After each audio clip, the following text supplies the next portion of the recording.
Bonjour à vous, bienvenue sur le plateau de Victoire Live dans une génération de femmes 100% féminin. Nous sommes déjà le dernier jour du premier mois de l'année. À travers cette émission, nous n'avons pas eu l'occasion de souhaiter les meilleurs vœux à toutes ces personnes, à toutes ces femmes qui nous suivent. Donc c'est le moment, on a encore jusqu'au dernier jour et c'est le dernier jour. Alors, meilleurs vœux à vous. Femmes générationnelles vous souhaite encore tous les vœux les meilleurs pour cette année. J'espère que vous nous accompagnerez tout au long de cette aventure pendant cette année 2020. On sera ensemble à travers différentes panélistes qui viendront sur ce plateau pour nous partager leurs témoignages de vie, mais aussi leur expertise dans les domaines différents. Il faut savoir que Femmes Générationnelles est donc un réseau de femmes engagées dans leur quête spirituelle, sociale et financière. À travers ce réseau, vous allez retrouver plusieurs segmentations. Donc, vous aurez le volet Social Life qui vous parlera de tout ce qui est lié à la vie courante, la vie quotidienne, celle qui nous entoure. Nous avons le volet Women Spirit dans lequel nous retrouverons tout ce qui est basé sur la vie spirituelle, tout ce qui est basé sur l'œuvre salvatrice, sur la notion du Christ et notre base, ça sera la parole de Dieu. Mais aussi, nous avons Business Events qui est là pour promouvoir l'entrepreneuriat selon les principes divins, mais aussi d'accompagner cette femme qui a besoin de visibilité, mais qui a aussi besoin de montrer son expertise, son partage et bien évidemment de faire ressortir les talents, le don et le potentiel qui sommeillent en chacun de nous. Alors, bonjour encore à vous, vous qui êtes là, vous qui prenez peut-être cette émission en cours. Aujourd'hui, nous sommes là et c'est la première de l'année. Une génération de femmes 100% féminin. Cette émission est là pour vous. Elle est là pour vous donner la parole, pour vous permettre de vous exprimer, mais aussi de nous faire part tout simplement de vos témoignages de vie, de vos expertises, mais aussi de pouvoir être là autour d'une causerie féminine. Et aujourd'hui, sur cette émission, donc nous allons recevoir Rachel Améo, qui nous a fait le plaisir de répondre présente à cette invitation. Bonjour Rachel. Bonjour Sandrina. Comment vas-tu? Très bien, merci. Alors, je vais te laisser le temps de te présenter en sachant que la panéliste, excusez-moi, c'est vous. Nombreuses femmes sont là aujourd'hui pour nous écouter. Rachel Améo, tu as la parole. Merci Sandrina. Alors, je me présente, je suis Rachel Améo, je suis médiatrice et réconciliatrice des couples en crise et je suis également wellness coach, en français coach bien-être. Aujourd'hui, je vais vous parler sur le thème « Femmes, sois équilibrées », un thème qui est très important pour nous aujourd'hui. Voilà, donc aujourd'hui, nous avons Rachel Améo qui est sur le plateau pour nous parler de la thématique « Femmes, sois équilibrées ». Elle est là pour nous faire part de son expertise dans le domaine, mais aussi d'essayer, du moins, de nous faire partager ce qu'elle semble important et indispensable pour nous les femmes. Donc aujourd'hui, nous sommes sur la notion d'équilibre. Alors Rachel Améo, est-ce que tu peux nous parler de ce thème? Tout à fait. Déjà, je pense qu'il est important de se dire qu'est-ce que l'équilibre? Les synonymes du terme équilibre. Alors, il y a sain, stable, harmonieux et proportionné. La compréhension de ces notions est très importante. Nous avons besoin d'équilibre dans nos vies, que ce soit dans le foyer, que ce soit à l'église. Nous avons besoin de cet équilibre. Ma propre histoire et mon propre témoignage me donnent cette relation avec la femme. Le fait de prendre soin d'elle, le fait de vouloir qu'elle soit équilibrée, qu'elle soit restaurée, esprit, âme et corps. Voilà pourquoi j'ai ces deux casquettes, c'est-à-dire médiatrice et wellness coach. La femme que je prendrai comme exemple, la femme par excellence, c'est celle de la Bible, celle vers laquelle nous tendons. Nous sommes pas encore, nous y en sommes pas encore, mais par contre, c'est vers là que nous voulons aller. C'est la femme du Proverbe 31. Celle qui est spirituelle, elle est excellente dans les affaires, elle est soumise à son époux, elle est une bénédiction dans son foyer, elle est une bénédiction pour elle et pour sa génération. Ce que je vais dire, c'est aussi femme, soit équilibrée et sage. La sagesse et l'équilibre vont de pair. Donc, nous allons rentrer doucement mais sûrement dans ce thème. Donc, je vais pardon, excusez-moi, je vais prendre un verre d'eau. Parce qu'on est en train d'amorcer le sujet tout doucement, mais sûrement. Alors déjà, je souhaiterais vous dire que pour être équilibré, il faut d'abord se connaître. Se connaître, c'est quoi? Se connaître, c'est d'abord savoir que nous sommes esprit, âme et corps. Une âme qui est déséquilibrée, une âme qui n'est pas restaurée, causera des dégâts, que ce soit dans son entourage ou que ce soit en elle-même, ça lui causera beaucoup de déséquilibre, d'où le thème. Alors nous allons parler de l'identité de la femme ainsi que les dysfonctionnements liés à une femme non restaurée. Nous devons d'abord savoir quelle femme nous sommes. Est-ce qu'on est extraverti? Et ça, c'est le point que nous devons faire pour aller vers la restauration de l'âme. Quel genre de femme es-tu, femme? Je te pose la question. Es-tu une femme extravertie, introvertie? Il faut que tu sois au clair avec cela. Il n'y a pas de bon ou de mauvais, je cherche le thème. Quoi, être introverti ou être extraverti, c'est selon toi, c'est ce que tu es et c'est très important. Quel genre de style aimes-tu? Es-tu BCBG? Es-tu contemporaine? Es-tu citadine, sportive? Là aussi, il faut que tu sois au clair avec toi-même. Il faut que tu saches ce que tu aimes ou ce que tu n'aimes pas. Qu'est-ce qui te met en colère? Tes valeurs. Tout cela, il faut que tu saches. Je vais te donner un de mes témoignages. Il y a eu un jour où une personne m'a fait du mal et j'ai eu mal dans mon âme. Mais le fait de savoir qui je suis aujourd'hui, j'ai pu lui répondre non pas par rapport à ce qu'elle m'avait fait, mais par rapport à ce que je suis moi. C'est-à-dire, j'ai pu lui donner des coordonnées d'une personne pour la bénir. Pas parce que... pas pour lui faire du bien à elle, mais selon ce que je suis. Donc c'est pour ça que je t'invite vraiment à savoir quelle femme tu es. Nous allons continuer, nous continuons, doucement mais sûrement. Une âme blessée, qu'est-ce que ça fait? Je vais te donner encore un témoignage parce que ça me tient vraiment à cœur que tu puisses comprendre les dégâts que peut faire une âme qui n'est pas restaurée. Alors, j'ai eu l'absence du père, c'est-à-dire le manque affectif. Le manque affectif, qu'est-ce que ça fait dans une vie d'une femme? Ça peut faire beaucoup de choses. Dans mon cas, j'ai eu un problème de trouble du comportement alimentaire, ce qu'on appelle TCA, et dans mon cas, ça a été la boulimie. La boulimie, comment ça se passe? C'est qu'on mange mais sans faim. On mange en cachette. On mange des choses qui ne sont pas équilibrées. Ça va être des barres de chocolat, ça va être des gâteaux, tout cela en peu de temps. C'est-à-dire en une demi-heure, j'ai pu manger des tablettes de chocolat, des gâteaux, du jambon, du saucisson, sans me faire vomir.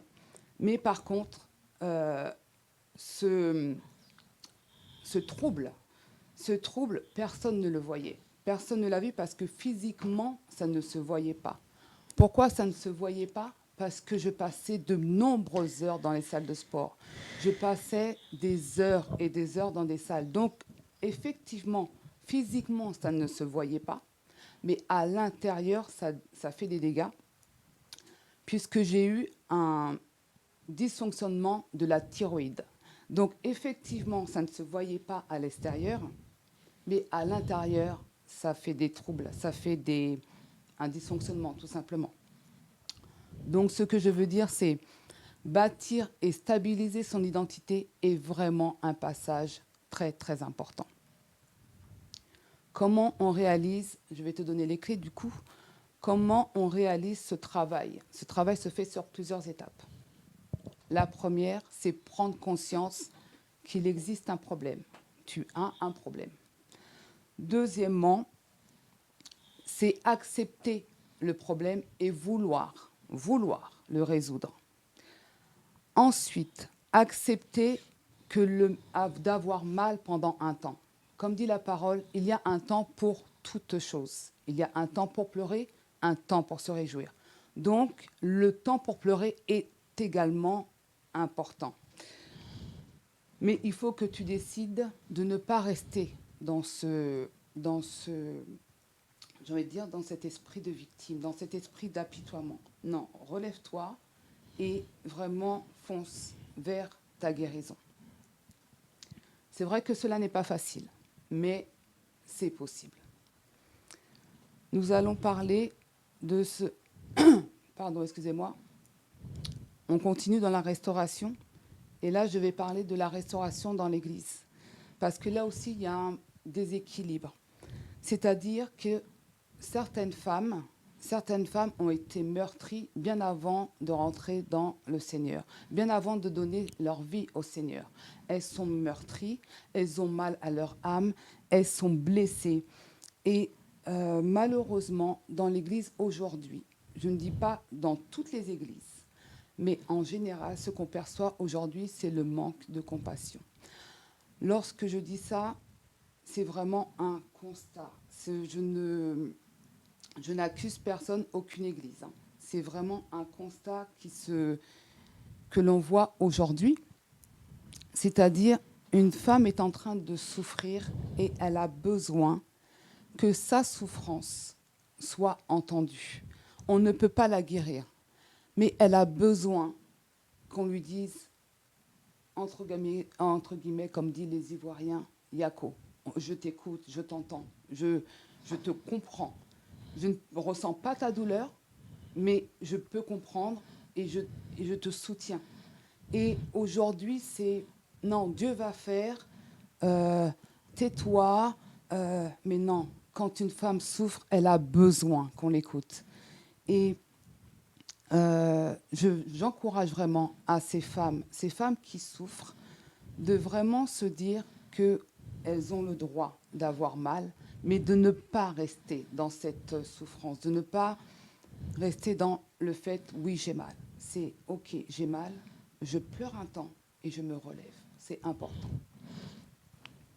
Alors, permets-moi tout simplement de pouvoir rappeler, de faire un petit récapitulatif, parce qu'il y a des personnes qui nous prennent parfois en cours et qui arrivent tout simplement à l'instant. Alors, on est là aujourd'hui sur ce plateau sur le thème « Femmes, sois équilibrées ».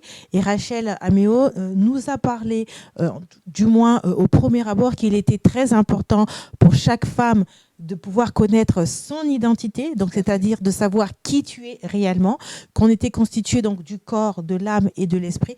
Et à travers ces trois axes, il est très important, il est nécessaire pour chaque femme de savoir réellement où tu te situes et comment tu te situes. C'est de connaître les traits de ton caractère, les valeurs que tu prônes, finalement, quelle est ton essence, qu'est-ce que tu conçois et comment tu conçois la vie.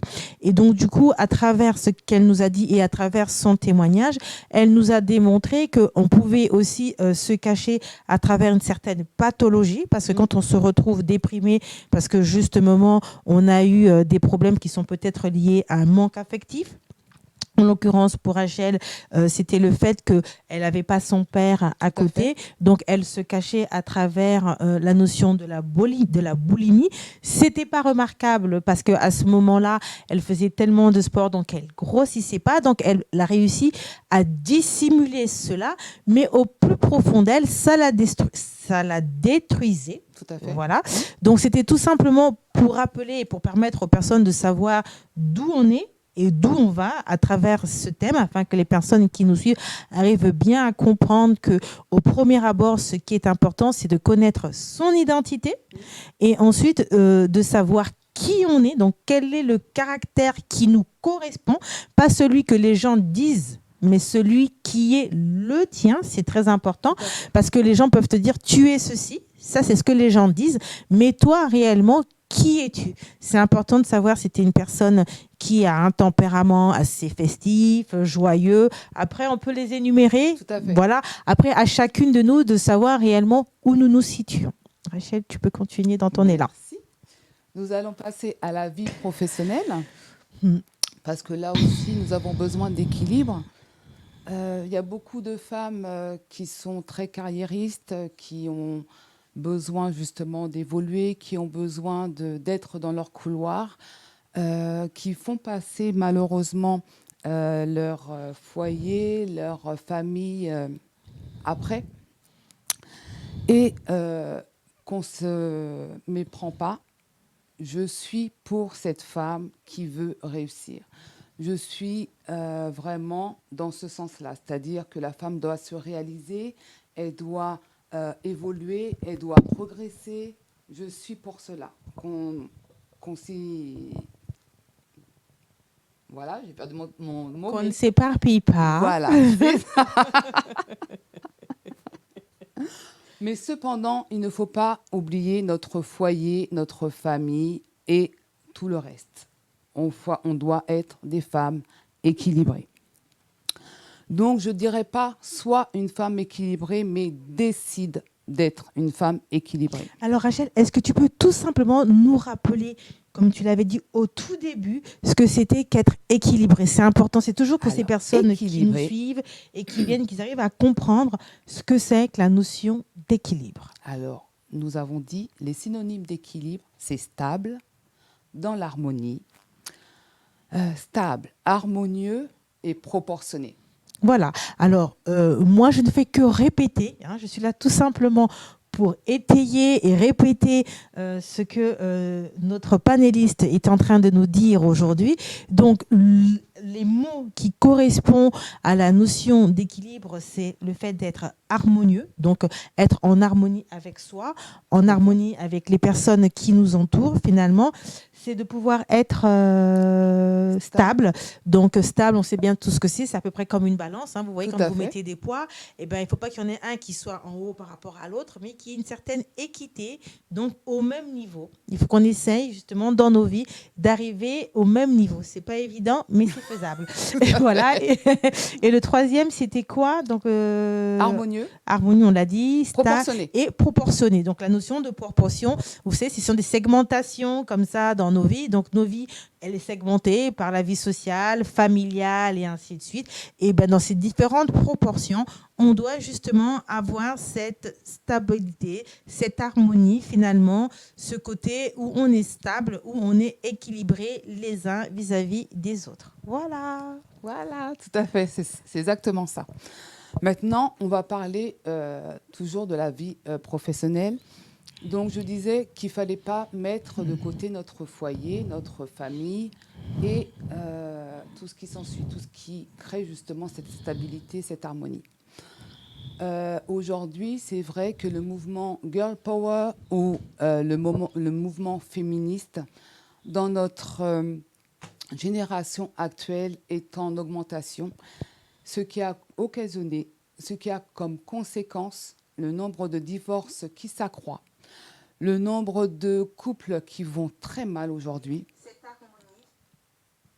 Vas-y. Excusez-moi, c'est ce qu'on appelle les aléas du direct.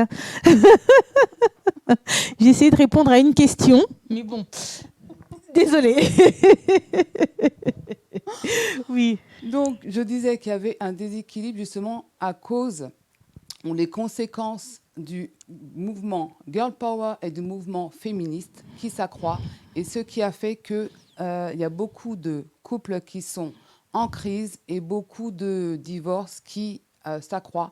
Aujourd'hui, il y a 45% en France, 45% de divorces, dont 55% sont par consentement mutuel. Vous voyez, aujourd'hui, c'est vraiment la cata, comme on pourrait dire. Mais par contre, il y a toujours une solution, n'est-ce pas? Heureusement, d'ailleurs. C'est de faire passer justement la famille en premier. Parce que la famille a besoin de temps, elle a besoin de se connaître, elle a besoin de s'épanouir, elle a besoin de se construire. Et pour cela, nous avons besoin d'être ensemble, c'est-à-dire de prendre du temps ensemble. Pour ma part, comme ça je donne des clés concrètes, actuellement j'aide mon mari dans la restauration. Nous tenons tous les deux un restaurant, donc nos enfants, nous ne les voyons pas. En tout cas, pas beaucoup. Donc, ce qu'on a fait, c'est que, pour ma part, le mercredi, comme j'ai une petite fille, j'ai 2 enfants, un grand qui a 17 ans, donc il est indépendant. En tout cas, il se gère tout seul, et une fille de 10 ans. Donc, le mercredi, cette journée est dédiée à ma fille. C'est-à-dire que voilà, tous les réseaux sont fermés, le téléphone est fermé, c'est vraiment les urgences ou les appels informels où il y a une femme qui a besoin. Là, je prends, j'en parle à ma fille et elle est, vas-y maman, tu peux y aller. Donc ça, c'est très important. Le dimanche, ce que nous faisons, c'est qu'on est tous réunis, soit on va au restaurant, au cinéma. Ces moments de qualité sont très importants. Ça renforce la famille, ça rend justement cette famille plus forte et plus harmonieuse. Et c'est là justement qu'on parle des défis que nous avons eus, soit la semaine dernière, ou soit le défi que nous avons dans l'instant. Voilà. Donc, comme dit la parole de Dieu, parce que la parole de Dieu est très importante, n'est-ce pas? C'est la base, hein. La parole de Dieu nous dit « Celui qui ne prend pas soin des siens est pire qu'un infidèle ». Waouh, ça fait mal hein, quand on entend ça. Et il y a également la femme mariée s'occupe de plaire à son mari et la femme célibataire s'occupe des affaires du Seigneur. Waouh, quand j'ai entendu ça la première fois, ça m'a piqué. Ça m'a vraiment piqué parce que je me suis dit, ah non, je suis une femme chrétienne, Dieu passe avant, mon mari passe après. Je pense que beaucoup se retrouvent dans ce que je dis. Mais, lorsqu'on entend celui qui ne prend pas soin des siens est pire qu'un infidèle, là, on s'en remet en question. On se remet vraiment en question. Alors, ce qu'il faut savoir, c'est que lorsque tu fais cela, surtout lorsque tu as un mari inconverti, ça l'éloigne du Seigneur au lieu de faire le contraire. Pour cela, il faut vraiment que, si tu as un mari inconverti, que ton caractère, que ton comportement, ton attitude puisse refléter Christ. Donc, ce n'est pas la peine de lui parler de tous les versets de la Bible, il ne comprend pas. Mais par contre, ton attitude, la façon que tu l'as de le valoriser, de l'honorer, va justement mettre en exergue le fait que tu aimes ton Dieu. Et là, il pourra dire, vas-y chérie, va à l'église. Parce qu'il verra la différence, il verra qu'il y a quelque chose qui t'anime. Et là, tu pourras, avec cette attitude, pas le convertir parce que ce n'est pas toi qui vas le convertir, mais vraiment lui montrer que avoir Dieu dans sa vie, ça apporte quelque chose de magnifique. Nous continuons. Donc, il y a également un terme que je voudrais aborder, c'est l'équilibre dans les finances. L'équilibre dans les finances. Pourquoi ? Parce qu'il y a beaucoup de défis dans cela. Il y a beaucoup de défis dans les couples. Il y a beaucoup de crises qui sont dues aux finances. Alors, je vais vous donner des clés parce qu'il ne s'agit pas seulement de parler de finances ou de crise, mais apporter également des solutions. Donc, je pars toujours à partir de mon témoignage, de ce que j'ai expérimenté pour vous dire que oui, ça fonctionne. Je ne vais pas vous parler de choses que je n'ai pas expérimentées en amont. Donc, au début, j'avais vraiment des finances catastrophiques. En tant qu'ancienne comptable, c'est un peu... voilà. Mais je m'y suis faite. Ce que j'ai fait, c'est vraiment, voilà, comme on dit, la base. Ah, là, il y a un problème, je n'arrive pas. Tout simplement, je n'y arrive pas. Donc, je me suis posée avec mon mari, et voilà. Ce qu'on a décidé, c'est qu'il y avait un compte dédié à monsieur, un compte dédié à madame, et un compte dédié au foyer. Comme ça, tout ce qui est courses, tout ce qui est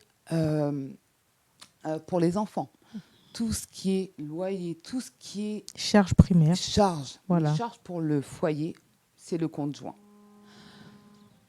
Tout ce qui est dépenses pour monsieur, c'est-à-dire il veut faire une sortie, il veut s'acheter une paire de chaussures, il veut s'acheter une chemise, c'est le compte de monsieur. Je veux m'acheter une paire de Louboutin, une paire, un sac chic, c'est pareil, le compte de madame. Comme ça, tout est réglé. Ça ne veut pas dire que monsieur n'a pas le droit de regard sur mon compte. Non. Ça ne veut pas dire que je n'ai pas, que je n'ai pas de regard sur le compte de mon mari. Ça ne veut pas dire ça. Mais tout simplement, le compte joint va bien et les deux comptes également. Ça fait que si il y a un moment, j'ai une grosse dépense à faire, j'en parle d'abord à mon mari. Mais ça partira de mon compte et non pas du compte joint. Voilà ce que ça veut dire être dans l'équilibre financier. Nous continuons. Le troisième constat, c'est l'intimité. L'intimité dans le couple, on va en parler. Je ne vais pas aller dans tout ce qui est vulgaire, parce que ça ne me correspond pas, mais vraiment tout ce qui est primordial pour le bon fonctionnement du couple. Donc, pareil, j'ai beaucoup eu à discuter avec des hommes, parce que j'ai des amis hommes, j'ai des frères, des grands frères, qui me disent, voilà, Rachel, c'est bien ce que tu me dis, mais depuis que je suis mariée avec ma femme se néglige. Ma femme, avant le mariage, elle était toute coquette, pardon. Elle portait des dessous, et aujourd'hui, elle ne le fait plus. Aujourd'hui, je suis tentée. Il y a la secrétaire qui est toujours bien apprêtée. Sur tous les réseaux, il n'y a que ça. Il n'y a que des femmes pimpantes. Et lorsque j'arrive chez moi, il y a ma femme qui est négligée. Elle a un truc comme ça. Ses affaires sont... Vous voyez de quoi je parle. Donc, femme, j'ai envie de vous dire, lorsque vous êtes mariée, les dessous, c'est toujours important. Portez des nuisettes. Portez, si cela convient à votre mari. Je veux dire, là aussi, chaque mari a des attentes particulières.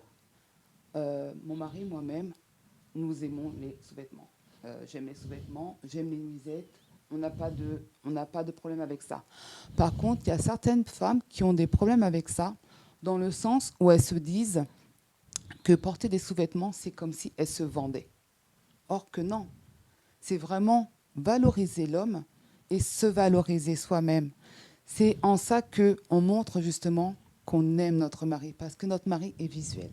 Il ne faut pas l'oublier, l'homme est visuel. Donc, il faut toujours être attrayant, toujours avoir ce regard de son chéri qui se dit « Waouh, j'ai une belle femme qui m'attend chez moi, waouh, je n'ai pas besoin de regarder ni à gauche ni à droite. » Alors moi, toujours dans le souci des téléspectatrices, voire téléspectateurs qui nous suivent, je vais quand même reprendre quand même quelques éléments, parce qu'il y a des personnes qui viennent toujours en pleine émission, donc c'est bien que les personnes sachent de quoi nous sommes en train de parler, parce que là on est rentré dans un sujet qui est assez croustillant, mais avant d'en arriver là, il faut savoir qu'on est là pour parler de la notion d'équilibre.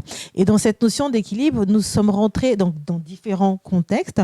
Le premier contexte que Rachel nous a rappelé quand elle a commencé à énumérer les différents cas, elle nous a d'abord parlé de l'aspect familial. Et donc, à travers cet aspect familial, elle nous a fait comprendre qu'il était nécessaire et important pour la famille de prendre du temps avec sa famille, donc de se retrouver à travers soit des événements ou à travers des projets communs ou autour d'un repas, mais en tout cas de prendre du temps, d'avoir des moments privilégiés et particuliers avec les membres de sa famille. Et ce sont vos moments. Et à travers ces moments-là, aucune personne extérieure ne peut intervenir, parce que ce sont vos moments. C'est les moments où vous pouvez échanger, où vous pouviez discuter, mais aussi peut-être découvrir finalement les univers des uns et des autres. Donc, c'est le premier cas. Ensuite, elle nous a parlé de l'aspect financier, dans lequel nous a dit qu'il était très important de pouvoir avoir une dissociation à travers nos finances, une clairvoyance déjà, c'est important, et ensuite de pouvoir dissocier les charges communes et les charges qu'on a au quotidien, et bien évidemment les charges qui peuvent être en individuel. Et donc elle nous a parlé qu'il fallait réussir à trouver cette stabilité, cet équilibre-là, et elle nous a fait part de son expérience. Donc elle n'a pas dit forcément que c'est ce qu'il fallait pratiquer, c'est très important, mais elle a énuméré un exemple, un cas concret qui elle, du moins, l'a permis de trouver cette stabilité qu'elle n'avait pas. Après, c'est à vous, avec votre compagnon, de voir ce qui vous convient pour que vous puissiez, vous, à votre niveau, de votre côté, à trouver justement cet équilibre qui va vous permettre de mieux gérer vos finances. Et donc là, nous sommes arrivés à la partie croustillante, celle qui est de la séduction du couple, parce que c'est important dans un couple, surtout pour nous, les personnes qui sont mariées, de toujours demeurer dans la séduction. Et donc, elle nous disait que l'homme était très visuel. Alors, Rachel, je te laisse continuer. Alors, comme je disais, c'est vraiment savoir ce qui est important pour ton mari. Par exemple, je ne sais pas, ton mari va vouloir que, je sais pas, que tu sois plus avec lui, que tu aies des dessous plus raffinés. Vraiment, c'est vraiment quelque chose qui est intime à votre couple. Parce que ce qui est pour moi, ce qui est pour mon couple ne l'est pas forcément pour Donc, pour en le fait, il vôtre. faut apprendre à découvrir ce que son homme aime et Exactement. comment on peut satisfaire son besoin, son désir, sans pour autant non plus se nuire à soi-même. En discuter Exactement. aussi, c'est important. Tout à fait. Il faut rester vraiment dans sa propre personnalité. C'est-à-dire, je suis introvertie, vous l'avez remarqué, je suis introvertie. S'il me demande d'être extravertie, ça ne peut pas coller puisque je ne serai pas en alignement avec ce que je suis. Donc, ça ne peut pas fonctionner. Mais là, c'est important de faire, j'ai envie de dire, des concessions, c'est-à-dire trouver le juste milieu, l'équilibre. Je vais parler. Vas-y, Sandra. Non, je voulais tout simplement dire, finalement, cette fameuse notion d'équilibre, on peut avoir un côté assez introverti, mais parfois, pour faire plaisir à l'autre et à montrer que l'autre a quand même une certaine importance, parce que les contraires s'attirent. Généralement, quand une personne extravertie a tendance à prendre celui qui est de l'autre côté, mais à un moment donné, je pense que dans le couple, du moins ou dans une relation, il va falloir trouver le juste milieu. Donc, on ne demande pas à la personne de se dénaturer, mais plutôt de se trouver tout simplement la correspondance qui va permettre à l'un comme à l'autre de pouvoir se retrouver sans qu'il y ait de frustration. Exactement ça. Nous allons parler encore d'un sujet un peu délicat. J'ai envie de dire la soumission. Cette fameuse soumission. Ce mot qui est souvent considéré comme archaïque, dépassé, et pourtant si important dans la vie d'une femme. La parole de Dieu nous le demande, d'être soumise à nos maris et aux autorités. Je vais encore vous donner une expérience. J'ai été insoumise pendant longtemps, et que ce soit dans le milieu séculier, et dans mon foyer. Alors, les conséquences que ça a engendré, c'est que j'ai été renvoyée de plusieurs entreprises. Donc, vous voyez, l'insoumission, qui dit insoumission, il y a des conséquences. C'est obligatoire, c'est comme ça, c'est ainsi. J'ai été renvoyée de plusieurs entreprises car j'étais vraiment toujours en colère contre eux. Il y avait toujours des discordes. C'était vraiment pas sain. J'en ai eu également dans mon foyer parce que je n'avais pas compris ce qu'était la soumission. Parce que la soumission, ce n'est pas... ça part du cœur, en fin de compte. C'est vraiment...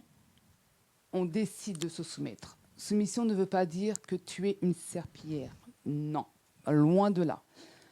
Soumission, c'est-à-dire que tu veux plaire, tu veux le faire, tu le fais par amour. Tu le fais...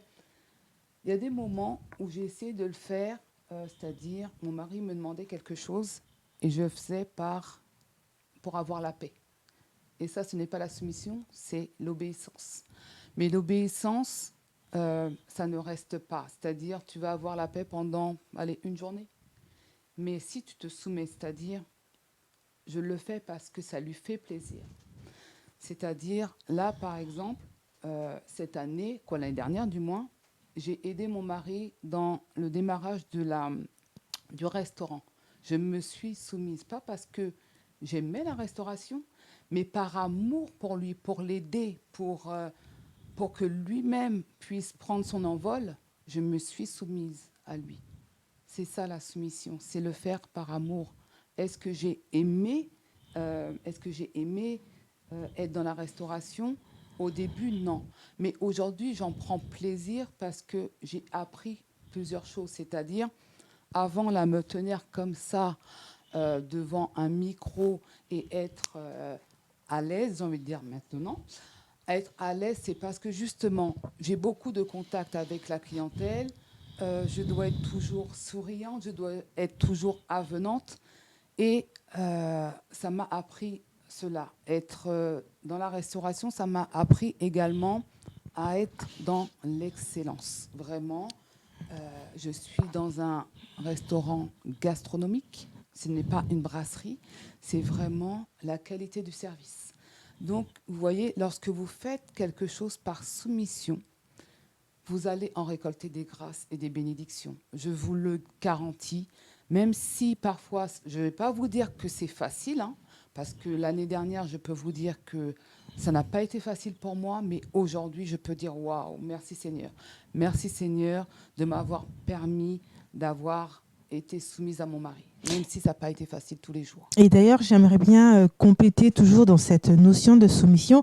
Il faut savoir que la soumission, c'est pas une question de domination, c'est une question de complémentarité et c'est aussi une question d'engagement et aussi de maturité.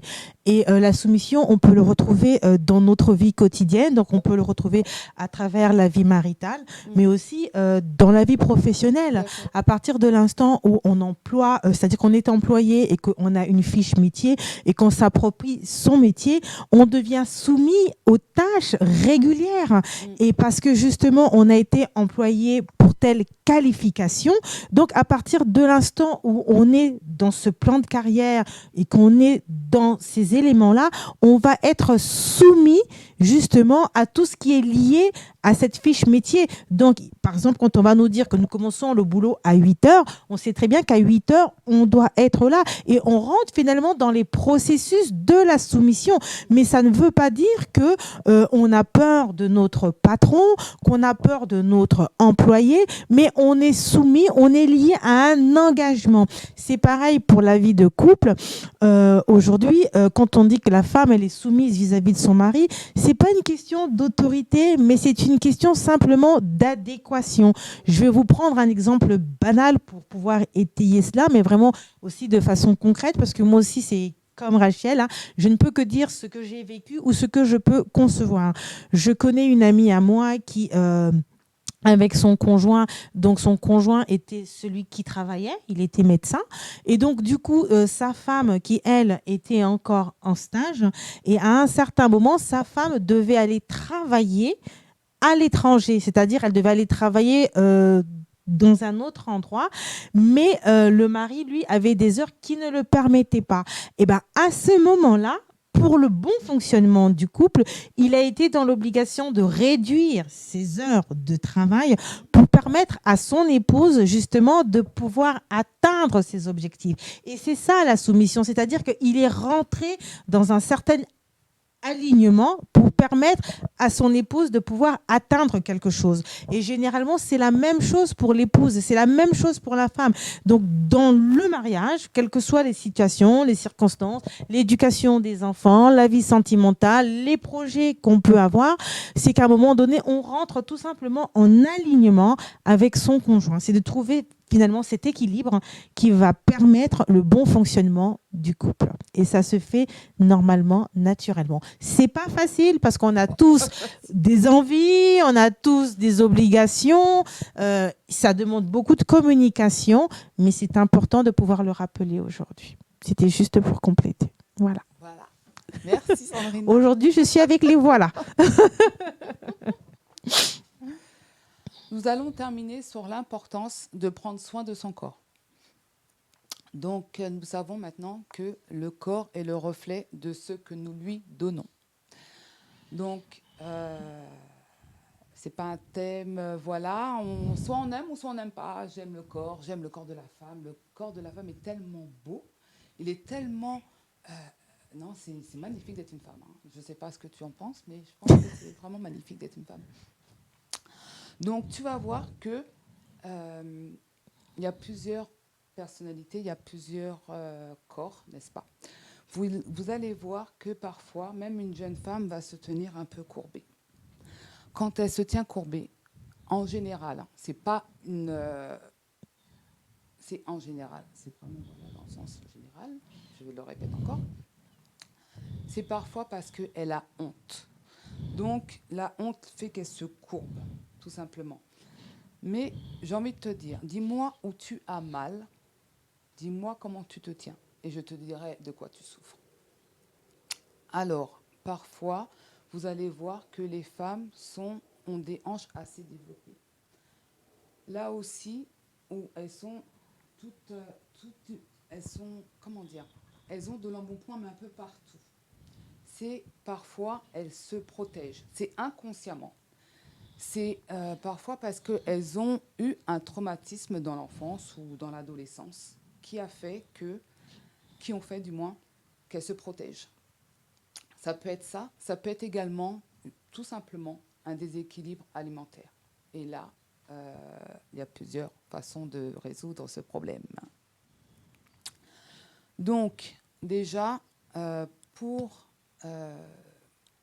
savoir pourquoi tu es en embonpoint, pour celles qui sont en embonpoint, c'est savoir pourquoi tu manges, tout simplement. Pourquoi tu manges? Est-ce que tu veux combler quelque chose? Est-ce que c'est par l'ennui? Est-ce que tout simplement tu as envie de te faire plaisir? Et là, ce problème-là, c'est l'âme. Donc, si je peux te faire maigrir, c'est-à-dire je vais te proposer un rééquilibre alimentaire, mais tu vas regrossir. Pourquoi? Parce que tu n'auras pas traité ton âme. Or, que la plupart des embonpoints, je ne dis pas tous, mais la plupart part déjà de l'âme. Donc, si tu ne traites pas ce qu'il y a à l'intérieur, tu vas faire ce qu'on appelle l'effet yo-yo. Et là, c'est... Voilà. Or, si tu traites ce qui est l'âme de l'âme, tu vas voir que tu seras mieux. Je vais faire un test tout de suite. Si je te dis régime, le mot régime, déjà. C'est une horreur. Voilà, tout simplement. Tout simplement. Par contre, si je te dis rééquilibre alimentaire, comment tu te sens? Je suis prête à écouter. Voilà. Parce que régime, tout simplement, ton cerveau entend, elle va me priver. Et automatiquement, les kilos qui devraient partir naturellement avec un rééquilibre alimentaire va rester. Tu peux même, et je te défie de faire le test, tu vas regarder une pâtisserie, la regarder simplement, mais parce que tu te dis, il ne faut pas que je la mange parce que je suis au régime, tu peux prendre 500 grammes déjà. Or que si tu te dis, voilà, j'ai mangé un plat équilibré, je me fais plaisir, je prends la pâtisserie, tu ne prendras pas 1 gramme, je te garantis. Je te le garantis. Je mange de tout. Je mange de tout et ça fait depuis des années maintenant, je fais un taille 38-40. Je ne bouge pas parce que je suis toujours en équilibre alimentaire et je fais énormément de sport. Pas parce que je veux plaire, mais parce que c'est dans mon essence. Je suis une sportive dans l'âme, j'ai envie de te dire. Je fais du sport parce que j'aime ça. Maintenant, faire du sport, c'est donné à tout le monde. Par exemple, je te donne toujours des exemples, je te donne toujours des clés. Si tu es dans un, comment dire, tu n'as pas de voiture, tu es en transport. Eh bien, tout simplement, tu t'arrêtes une station avant et tu marches. Tu verras, tout simplement, tu marches. Tu privilégies les escaliers au lieu de l'escalator. Tu verras, ça aussi, ça fonctionne. Tu vas chercher le pain, tu vas à pied, tout simplement. Rien que ces petits gestes, mais au quotidien, tu verras que sans rien faire, tu verras que tu vas perdre 1 voire 2 kilos. Strictement comme ça. Une autre clé. Par exemple, là, est-ce que je peux faire un exercice? Bien sûr, au contraire. Vous êtes dans la salle de bain. Vous êtes en train de vous brosser les dents. Tout simplement. Des petits mouvements comme ça. Juste ça. Vous allez voir, ça va tonifier votre fessier et vos cuisses. Tout simplement. Vous faites ça chaque matin. Et est-ce qu'il faut en faire plusieurs, 10, vous pouvez 15, en faire 10. À chaque moment que vous y pensez, vous faites ce genre de mouvement. Ça s'appelle des squats ou des flexions. Flexion, je pense que vous allez plus retenir. Squat ou flexion, c'est comme vous souhaitez. Dès que vous y pensez, vous faites des squats ou des flexions et vous verrez que même là, vous allez perdre non pas en poids, mais en centimètres. Vous allez vous sentir mieux dans votre jean, vous allez vous sentir mieux dans les jupes, mais pareil, ça va de l'équilibre. C'est-à-dire, si tu fais des squats ou des flexions, mais tu passes ta vie dans les fast-foods où voilà, faut vraiment être équilibré. Donc voilà. On va faire un récapitulatif de ce que nous avons dit. Alors, donc, comment être équilibré, pas déséquilibré? Non, équilibré quand même. C'est se connaître esprit, âme et corps. Connaître ses qualités et ses axes d'amélioration, ça c'est la première étape. La deuxième étape, prendre conscience que nous avons un problème. Pas tout, mais la plupart, nous avons quand même un problème. Décider d'aller de l'avant en pardonnant, en travaillant vers la restauration de l'âme. Quatrième étape, établir l'équilibre dans tous les domaines et aspects de nos vies, c'est-à-dire maintenir chaque élément à sa place sans se laisser déborder. La cinquième étape, chercher à être une femme qui, en plus de se connaître son identité, se déploie dans sa carrière professionnelle, sans négliger sa famille, son conjoint, sa sexualité, et qui va également œuvrer à bien gérer ses finances. Ça, c'est la cinquième étape. La sixième étape, prendre soin de son corps, c'est-à-dire, première étape dans le nettoyage de son corps, dans l'équilibre du corps, c'est commencer par une purge. Ce que je n'ai pas dit au début, c'est vraiment faire une purge, c'est-à-dire nettoyer son corps pour après entamer un équilibre alimentaire. Se nourrir de manière équilibrée et pratiquer une activité physique qui vous convienne. Alors, en conclusion, je dirais que l'équilibre pour toute femme est possible. Ça demande un prix, mais c'est possible. Donc, voilà pour terminer mon intervention. Alors, nous avons reçu Rachel Améo qui est venue nous parler de l'aspect de l'équilibre, femme soit équilibrée.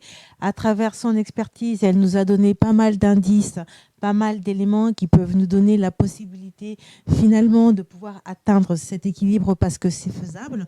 C'est vrai que c'est pas évident, c'est un combat du quotidien, mais c'est aussi un challenge de vie parce que aussi longtemps qu'on aura la vie, on devra apprendre à demeurer dans cet équilibre, de pouvoir faire en sorte que nous puissions rester stables parce qu'il se pourrait qu'on soit équilibré dans tel aspect, dans tel domaine et pas dans les autres domaines. Mais à partir du moment où la sonnette d'alarme commence à tirer, que ce soit parce que dans sa vie sentimentale, professionnelle ou sociale, c'est de pouvoir retrouver justement ces brins qui vont nous donner cette capacité, cette possibilité de pouvoir avoir notre équilibre. Alors je sais que là, Rachel, tu es en préparation de différents ateliers. Est-ce que tu peux nous parler un peu de ces ateliers qui sont en train d'arriver? Ah oui, merci Sandrina pour l'opportunité. Alors, il y a un atelier bien-être 3D qui se déroulera sur Paris 9 le 7 mars. Alors, il y aura 3 intervenantes, voire 4. Alors, une qui va nous parler et qui va nous faire surtout déguster des cupcakes healthy, c'est-à-dire des cupcakes santé, des cupcakes sans sucre. Donc oui, sans sucre, sans sucre. Il y aura également une femme qui va parler et qui va proposer des soins du visage, des soins pour masser le cou et la nuque. Ça fait énormément de bien. Il y en a une autre aussi qui est dans l'événementiel et qui va parler de tout ce qui est mariage, traiteur. Et je n'ai une autre, mais ce n'est pas encore sûr, donc c'est pour ça que je mets en stand-by sur cette intervenante, qui, elle, propose des soins, mais plus généraux, des soins beauté sur tout le corps. Et évidemment, je serai là pour parler de l'estime de soi, de la guérison de l'âme, et évidemment du sport et de la nutrition, parce que c'est ma spécialité. Donc, voilà. Alors, c'était Rachel Amiot qui était sur le plateau de Victoire Live dans une génération de femmes 100% féminin. Nous avons débuté l'année avec toi, Rachel. Merci beaucoup. Alors, on a été ravis de ces moments que nous avons passés ensemble, finalement, de cette causerie féminine où on a parlé de l'équilibre. Alors, cette année, chez Femmes Générationnelles, nous allons beaucoup parler de la notion d'équilibre. C'est vrai qu'en 1 heure, on n'a pas la possibilité d'en parler en long et en large. Donc, on a quand même essayé de paramétrer et de faire les différents axes. Mais après, on peut rentrer dans des domaines beaucoup plus profonds, beaucoup plus particuliers, au cas par cas, en fonction de tout un chacun et en fonction des situations qui se présentent à nous. Alors, vous pouvez retrouver Rachel Amiot sur les différents réseaux sociaux. Donc, sa page, c'est ta page pour qu'on puisse te retrouver. J'ai Rachel Amiot, médiatrice et réconciliatrice des couples en crise. Et j'ai également Rachel Amiot, wellness coach. Et là, vous pouvez me contacter en privé. Voilà.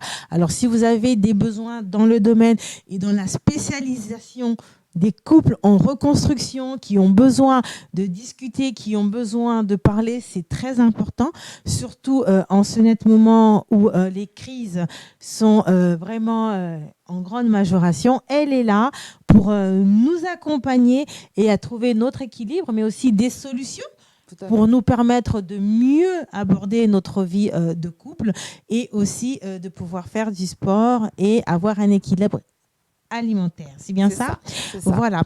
Alors, quant à nous, nous avons été ravis sur ce plateau d'avoir reçu Rachel. Alors, on revient maintenant sur la notion de femme générationnelle. Alors, je le répète encore, Femme générationnelle est un réseau de femmes engagées dans leur quête spirituelle, sociale et financière.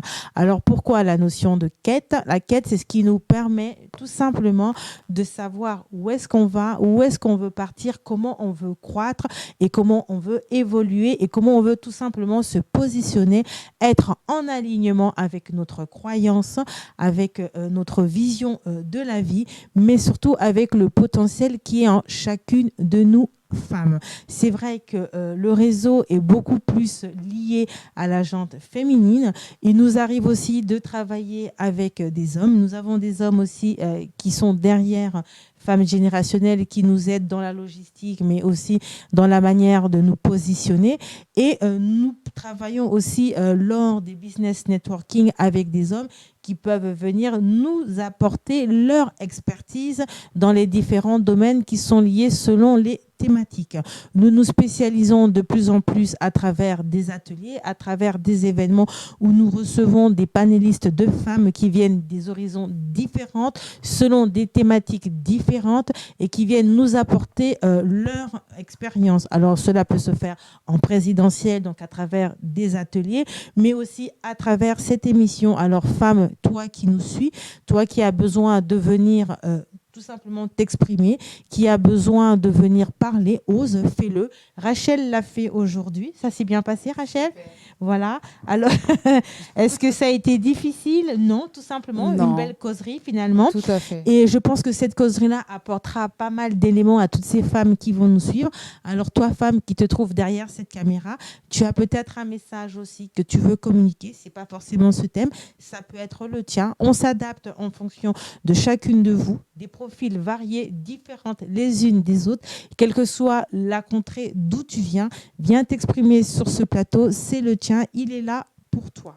Alors, il faut savoir que Femmes générationnelles va commencer bientôt l'ouverture de ces ateliers à travers cette année 2020. Nous avons déjà un atelier qui va voir ses jours le 29 février et le 7 mars. C'est un package, donc en fait c'est un atelier qui va se faire en 2 volets. Donc il y aura la partie théorique et la partie pratique. Je ne serai pas seule sur cet atelier-là, je travaillerai en collaboration avec Conseil Sibylle, qui est un cabinet d'expertise dans le domaine des ressources humaines, et nous avons aussi Divisent qui aussi est une autre association avec qui nous allons travailler sur ce package en 2 formules où nous parlerons des clés, des astuces pour vous permettre de pouvoir vous affronter nos entretiens d'embauche, parce que c'est très important. L'entretien d'embauche, il y a des petites ficelles qu'il faut connaître, et il y a des postures, il y a certaines choses, et donc ce cabinet va nous donner les ficelles qui vont nous permettre de mieux préparer, de mieux aborder nos entretiens. Alors soyez nombreuses à travers cet atelier. Vous pouvez nous suivre à travers nos différents réseaux sociaux, que ce soit Facebook, Instagram, LinkedIn ou encore sur notre site internet. Vous aurez toutes ces informations. Il faut savoir que Femmes Générationnelles existe parce que vous êtes là, et c'est parce que vous êtes là que nous avons la possibilité d'aller de l'avant. Alors on est là pour vous, femmes, pour vous donner la possibilité de grandir, de croître spirituellement, socialement et financièrement. Alors c'était Sandrine Pacotte, fondatrice de Femmes Générationnelles. J'ai été ravie d'être avec vous, mais d'être aussi avec toi, Rachel, en espérant vous retrouver très prochainement dans une émission, une génération de femmes 100% féminin. Je voulais dire merci à la régie, à Victoire Live qui nous donne la possibilité de faire en sorte que cette émission vive, voie le jour, et que cette émission puisse croître chaque jour un peu plus. Alors merci à vous, Victoire Live. Merci à toutes ces personnes qui contribuent et qui nous aident à faire en sorte que cette émission soit là, soit présente. Nous sommes dans la joie, nous sommes ravis d'être là pour vous. Sans vous, nous ne sommes rien. Donc c'est vraiment une collaboration, et je tiens à le dire, entre vous et nous. Permettez-nous tout simplement que ce réseau puisse grandir, que ce réseau puisse croître, et que nous puissions ensemble finalement faire cette belle aventure. Alors c'était Sandrine Pacotte de Femmes Générationnelles, dans le plaisir de vous retrouver très prochainement. À très bientôt, et nous vous souhaitons une bonne continuation dans tout ce que vous pouvez entreprendre. Au revoir.